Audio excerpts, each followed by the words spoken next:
Hello friends, अस्सलाम वालेकुम and welcome to reality stories. दोस्तों, ये कहानी एक गुमशुदा लड़के की है।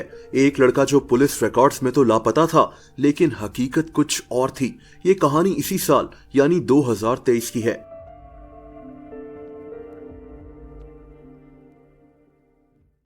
दोस्तों, अमेरिका के शहर ह्यूस्टन में एक औरत जेनी और इसका बेटा रूडी फेरियास रहते थे। ये दोनों माँ बेटा खामोशी की जिंदगी गुजार रहे थे। असल में जेनी का 21 साला बेटा चार्ल्स 2011 में एक मोटरसाइकिल एक्सीडेंट में मारा गया था। जब ये हादसा हुआ तब रूडी की उम्र सिर्फ 13 साल थी। रूडी अपने बड़े भाई के साथ बहुत अटैच था। भाई की अचानक डेथ ने इसके दिमाग पर गहरा असर डाला था।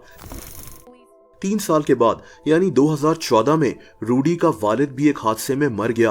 दोस्तों, इन लोगों की डेथ की वजह से ये दोनों माँ बेटा अकेले रह गए थे। वक्त गुजरने के साथ साथ रूडी की दिमागी हालत पर असर पड़ना शुरू हो गया। 2015 में इसकी उम्र 17 साल हो चुकी थी, लेकिन 17 साल का होने के बावजूद ये किसी छोटे बच्चे की तरह रिएक्ट करता था। बहरहाल दोस्तों, ये 6 मार्च 2015 की एक शाम का वाकया है। ये लड़का अपने पालतू कुत्ते के साथ घर से कुछ दूर निकल गया। रात देर गए तक जब ये लड़का घर नहीं पहुंचा, तब इसकी वालदा ने इसे ढूंढना शुरू कर दिया और घर से कुछ दूर एक पार्क के करीब से इसे अपने बेटे का कुत्ता मिल गया, लेकिन इसका बेटा वहां मौजूद नहीं था। जेनी ने फौरन पुलिस को इत्तला कर दी। दोस्तों, अगली सुबह तक पुलिस ने इस शहर का कोना कोना छान लिया, लेकिन रूडी का कुछ पता नहीं चल सका। ये खबर ह्यूस्टन शहर में तेजी के साथ फैल गई थी। मीडिया की वजह से ये केस काफी मशहूर हो गया था। वक्त गुजरता रहा, लेकिन रूडी का कुछ पता नहीं चल सका। यहां तक कि लोगों ने रूडी की वालदा को फंड्स देना शुरू कर दिए ताकि ये औरत अपने बेटे को ढूंढने के लिए किसी प्राइवेट जासूस को हायर कर ले, लेकिन इसका भी कोई फायदा नहीं हुआ।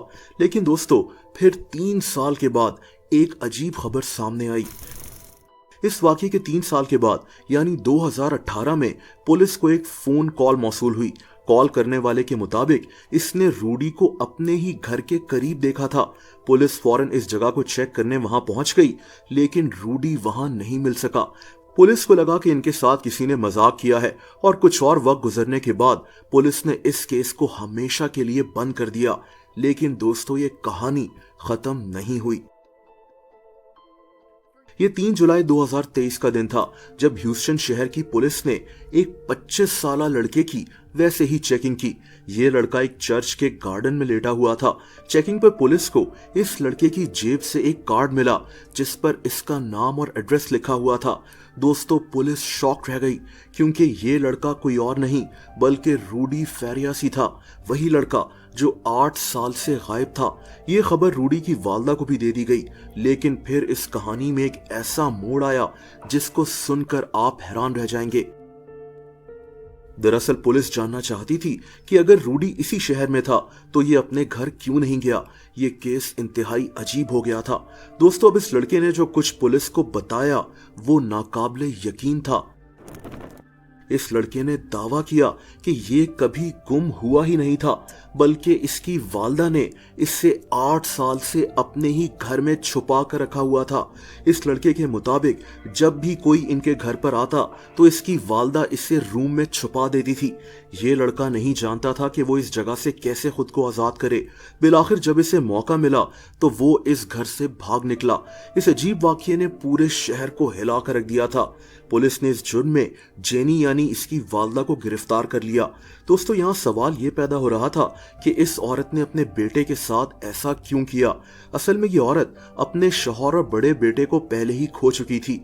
इसी डर से इसने अपने छोटे बेटे को खुद ही घर पर कैद कर लिया था। वैसे ही रूडी की दिमागी हालत इतनी अच्छी नहीं थी, इसीलिए इसे डर था कि इसका ये बेटा भी किसी वजह से इससे जुदा ना हो जाए। इन सब बातों के बावजूद रूडी फेरियस ने अपनी वालदा को माफ कर दिया था, लेकिन ये अजीब कहानी काफी मशहूर हो गई।